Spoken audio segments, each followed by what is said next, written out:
હવે વાત કરીશું ભર ઉનાળે માવઠાની, જેમાં જામનગરના જામજોધપુરમાં આ માવઠું પડ્યું છે। જામજોધપુર તાલુકામાં 1 થી 5 ઇંચ જેટલો વરસાદ નોંધાયો છે। ગ્રામ્ય વિસ્તારની નદીઓમાં પૂરની સ્થિતિ સર્જાઈ છે। કડબાલ, હોથીજી, ખડબા, ઈશ્વરિયા સહિતના ગામમાં માવઠું પડ્યું છે। કમોસમી વરસાદ પડતા ખેડૂતોની ચિંતામાં વધારો થયો છે। માવઠાને કારણે ખેડૂતો અત્યારે ચિંતામાં મુકાયા છે, કારણ કે ઊભા પાકને વ્યાપક પ્રમાણમાં નુકસાન પહોંચી રહ્યું છે। ગ્રામ્ય વિસ્તારની નદીઓમાં પણ પૂરની સ્થિતિ સર્જાઈ છે। ભારે વરસાદને કારણે અત્યારે નદીઓમાં પણ સતત પાણીની આવક થઈ રહી છે। નદીઓમાં હાલમાં પૂરની પરિસ્થિતિનું નિર્માણ થયું છે। કમોસમી વરસાદ પડવાને કારણે ખેડૂતોમાં એક તરફ ચિંતાના વાદળો ઘેરાયા છે, બીજી તરફ વાતાવરણમાં અત્યારે ઠંડક પ્રસરી ગઈ છે। વિગતો સાથે સંવાદદાતા નથુ જોડાઈ ગયા છે। નથુ, હાલમાં કમોસમી વરસાદને લઈને જામનગરમાં શું પરિસ્થિતિ છે? બિલકુલથી જે રીતના કમોસમી વરસાદની આગાહી હતી તે જ રીતના જામનગર જિલ્લાના 3 તાલુકામાં વરસાદ વરસ્યો છે, જેમાંના જામજોધપુર તાલુકા મથકે 36 મીમી વરસાદ પડ્યો છે। તો તાલુકામાં જે ગ્રામ્ય વિસ્તાર છે જેમાં 1 થી 5 ઇંચ વરસાદના સમાચાર સાંપડી રહ્યા છે। જામજોધપુર તાલુકાના કડબાલ ગામ છે, હોથીજી ખડબા છે, મોટા વડિયા છે, મેલાણ છે, વનાણા, ઈશ્વરિયા, વસંતપુર, મેઘપર આંબરણી, મેવાસા આંબરણી, રબારિકા સહિતના જે ગામડાઓ છે તેમાં 1 થી 5 ઇંચ વરસાદ પડી જતા હાલ અષાઢી માહોલ સર્જાયો છે અને નદીઓ બે કાંઠે આવી છે। તો લાલપુર તાલુકામાં તાલુકા મથકે 1 ઇંચ વરસાદ પડ્યો છે, તો તાલુકાના ગ્રામ્ય વિસ્તારમાં 1 થી 3 ઇંચ વરસાદના સમાચાર સાંપડી રહ્યા છે। સાથે સાથે ધ્રોલ તાલુકામાં પણ વરસાદ પડ્યો હોવાના સમાચાર સાંપડી રહ્યા છે। હજુ પણ વરસાદી માહોલ છે, વધુ વરસાદ પડવાની સંભાવના સેવાઈ રહી છે। જી નથુ, આભાર જાણકારી માટે।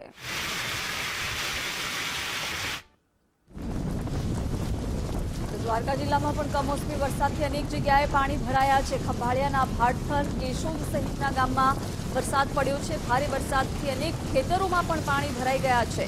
ભાટથર ગામની નદીમાં કમોસમી વરસાદને કારણે પૂર આવ્યું છે। ધોધમાર વરસાદથી ખંભાળિયા પંથકમાં પાણી જ પાણીના દ્રશ્યો અત્યારે સામે આવી રહ્યા છે।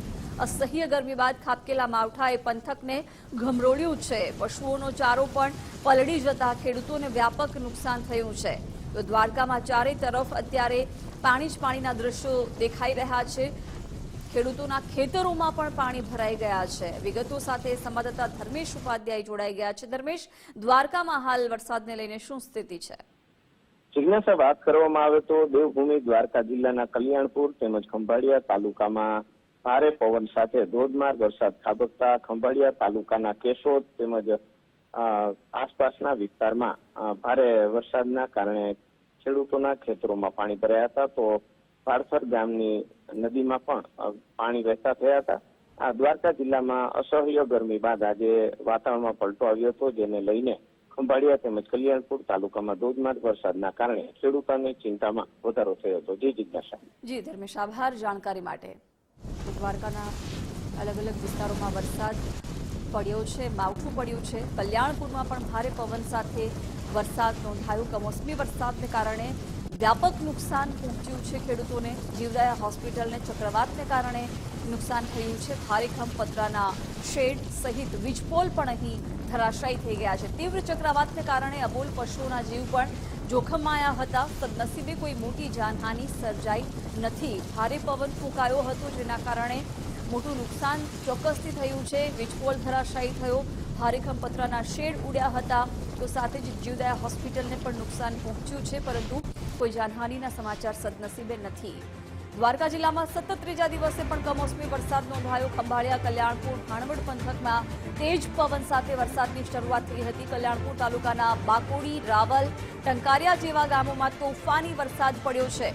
અસહ્ય ગરમી બાદ ધોધમાર વરસાદ પડતા વાતાવરણમાં ઠંડક પ્રસરી છે। લોકોને ગરમીમાંથી રાહત મળી છે। અલગ અલગ ગ્રામ્ય પંથકમાં પણ વરસાદની સ્થિતિ છે। અમરેલી પંથકમાં સતત 6ઠા દિવસે કમોસમી વરસાદ પડ્યો છે। ધારી, ગીરના ગ્રામ્ય સહિત અમરેલી સીમ વિસ્તારમાં પણ વરસાદ પડ્યો છે। ધારીના જર, મોરજર, દહીડા, ગોપાલગ્રામ અને ચલાલામાં વરસાદ નોંધાયો છે। અમરેલીના દેવરાજીયા ગામે ભારે પવન સાથે ધોધમાર વરસાદ પડ્યો છે। વિગતો સાથે સંવાદદાતા ફારૂક જોડાઈ ગયા છે। ફારૂક, અમરેલીમાં હાલ કમોસમી વરસાદને લઈને શું પરિસ્થિતિ છે? જિજ્ઞાસા, જણાવ્યું કે અમરેલી જિલ્લામાં છેલ્લા 6 દિવસથી કમોસમી વરસાદ છે તેને કાળો કહેર વર્તાવ્યો છે। જો વાત કરી અમરેલી જિલ્લાની, તો અમરેલી જિલ્લામાં જે રીતે વરસાદ વરસી રહ્યો છે, અંધરાધાર વરસાદ વરસી ગયો હતો. આજે પણ છે તે વરસાદ કમોસમી માવઠું ફરી છઠ્ઠા દિવસે પણ આવ્યું હતું. ત્યારે સૌથી મહત્વની બાબત એ છે ધારી ગીર પંથકના ગ્રામીણ ગામડાઓ ગોપાલગ્રામ, મોરજર, જર સહિતના ગામો છે. સલાળામાં પણ ધોધમાર વરસાદ હતો. ધારીમાં પણ ધોધમાર વરસાદ ઝાપટું પડી ગયું છે. અમરેલીના દેવરાજીયામાં પણ ધોધમાર વરસાદ હતો. લાઠી ગામમાં તો પાણીઓ નદીઓ વહેતી જવી એવા દ્રશ્યો પણ સામે આવ્યા હતા. હાલ અત્યારે સાવરકુંડલામાં પણ વરસાદી ઝાપટું પડી ગયું છે અને અમરેલીમાં પણ ધોધમાર વરસાદી ઝાપટું પડી ગયું છે. ખેતી પાકોને વ્યાપકપણે નુકસાની થયું છે. કેરીના પાકને તો સાવ શોષ મળી ગયો હોય તેવી સ્થિતિ નિર્માણ પામી છે. જી ફારૂક, આભાર જાણકારી માટે. રાજ્યમાં કમોસમી માવઠાનો માર યથાવત રહેશે. 3 દિવસ સૌરાષ્ટ્ર કચ્છમાં માવઠાની વધુ અસર રહેશે. રાજ્યના હવામાન વિભાગે આગાહી કરી છે. 48 કલાક ભારે પવન સાથે વરસાદની આગાહી છે. 3 દિવસ વરસાદી માહોલ સાથે ઉકળાટ રહેશે. વરસાદી ટ્રફ પસાર થતો હોવાથી માવઠાનો માર પડી રહ્યો છે. 13 મેના સામાન્યથી મધ્યમ વરસાદની આગાહી પણ કરવામાં આવી છે. આગામી 7 દિવસમાં 3 થી 5 ડિગ્રી तापमान પણ વધશે. जो वर्तमान परिस्थिति है उसमें एक ट्रफ लाइन है जो कि सौराष्ट्र से ईस्ट सेंट्रल अरेबियन सी तक है. उसकी वजह से जो आने वाला वेदर है 2 दिन तक हम थंडरस्टॉर्म एक्सपेक्ट कर रहे हैं आइसोलेटेड प्लेसेस में. डे 1 में हम 40 to 50 किलोमीटर पर आवर की स्पीड से विंड स्पीड एसोसिएटेड रहेगी और डे 2 में 30 से 40 किलोमीटर पर आवर की स्पीड से रहेगी. रेनफॉल भी हमने isolated light to moderate rain 3 दिन रखा है. सौराष्ट्र, कच्छ और गुजरात रीजन दोनों में रखा है.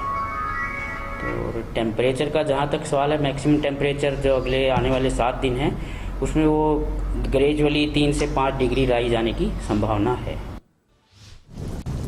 આ વર્ષે ચોમાસું 4 દિવસ વહેલા શરૂ થશે. ભારતીય હવામાન વિભાગે આગાહી આપી છે. 27 મે ચોમાસું કેરળ પહોંચે તેવી શક્યતા છે. 1 જૂનને બદલે 4 દિવસ વહેલું આગમન થશે. સામાન્ય કરતાં વધુ વરસાદ થવાની શક્યતા છે.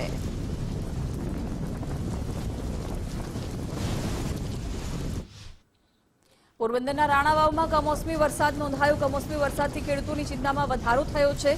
વાતાવરણમાં ઠંડક પ્રસરી છે અને લોકોને ગરમીમાંથી રાહત મળી છે. રાણાવાવ બાદ પોરબંદરના બરડા પંથકમાં પણ જોરદાર વરસાદની શરૂઆત થઈ હતી. બગવદર અને ભારવાડા સહિતના આસપાસના ગ્રામ્ય પંથકમાં પણ વરસાદ નોંધાયો છે. રાજકોટમાં પણ સતત 6ઠ્ઠા દિવસે કમોસમી વરસાદ પડ્યો છે. પડધરીની જીવાપર ગામે ગાજવીજ સાથે વરસાદની શરૂઆત થઈ હતી. મગ, અડદ, તલ સહિતના પાકના વાવેતરને પણ નુકસાન થયું છે. શનિવારના રોજ કોટડા સાંગાણી તાલુકામાં અહીં વરસાદ પડ્યો છે. કચ્છના મુન્દ્રા તાલુકામાં ધોધમાર કમોસમી વરસાદ પડ્યો. તુંબડી, મોટા કાંડાગરા, અંજાર, ખેડૂઈમાં વરસાદ નોંધાયો. ભુજના મમુઆરા, નાડાપા, ચપરડીમાં વરસાદ પડ્યો છે. વડવારા, સામત્રા અને કાળી તલાવડીમાં પણ વરસાદ નોંધાયો છે. નાની ખાખર અને બિદડામાં પણ વરસાદી માહોલ જોવા મળી રહ્યો છે. એટલે કે કચ્છમાં પણ અત્યારે કમોસમી વરસાદ વરસી રહ્યો છે. માવઠાનો માર કચ્છમાં પણ જોવા મળ્યો છે. ખેડૂતોની ચિંતા વધી છે. કચ્છમાં તમામ અલગ અલગ ગ્રામ્ય પંથકોમાં વરસાદી માહોલ જોવા મળ્યો છે. વિગતો સાથે સંવાદદાતા કૌશિક જોડાઈ ગયા છે. કૌશિક, કચ્છમાં હાલ કમોસમી વરસાદ નોંધાયો છે, શું પરિસ્થિતિ છે? જી, આજે બપોર પછી કચ્છ જિલ્લામાં વાતાવરણમાં બદલાવ આવ્યો છે અને ભારે ગરમીના અહેસાસ બાદ ઠંડક પ્રસરી જવા પામી છે. બપોર પછી વાત કરીએ તો ભુજ તાલુકાના જુદા જુદા ગ્રામીણ વિસ્તારોમાં વરસાદ પડી રહ્યો છે. મુન્દ્રા તાલુકાની જો વાત કરીએ તો મુન્દ્રા તાલુકાના કાંડાગરા, તુંબડી સહિતના વિસ્તારોમાં વરસાદ પડી રહ્યો છે. માંડવી અને તેની સાથે સાથે આસપાસના બિદડા, ગોધરા સહિતના વિસ્તારોમાં હાલ વરસાદી માહોલ અત્યારે જોવા મળી રહ્યો છે. અબડાસા તાલુકાના નલિયા સહિતના વિસ્તારોમાં હાલ વરસાદી માહોલ જોવા મળી રહ્યો છે. તેની સાથે સાથે પૂર્વ કચ્છની જો વાત કરીએ તો અંજાર, આદિપુર, ગાંધીધામ, ભચાઉ અને રાપર પંથકમાં પણ હાલ અત્યારે વરસાદી માહોલ અત્યારે જોવા મળી રહ્યો છે અને ભારે વરસાદ અને પવન અને ગાજવીજ સાથે આ વરસાદ પડી રહ્યો છે. પરિણામે ખેડૂતો પણ અત્યારે ચિંતિત જોવા મળી રહ્યા છે. જી કૌશિક, આભાર જાણકારી માટે.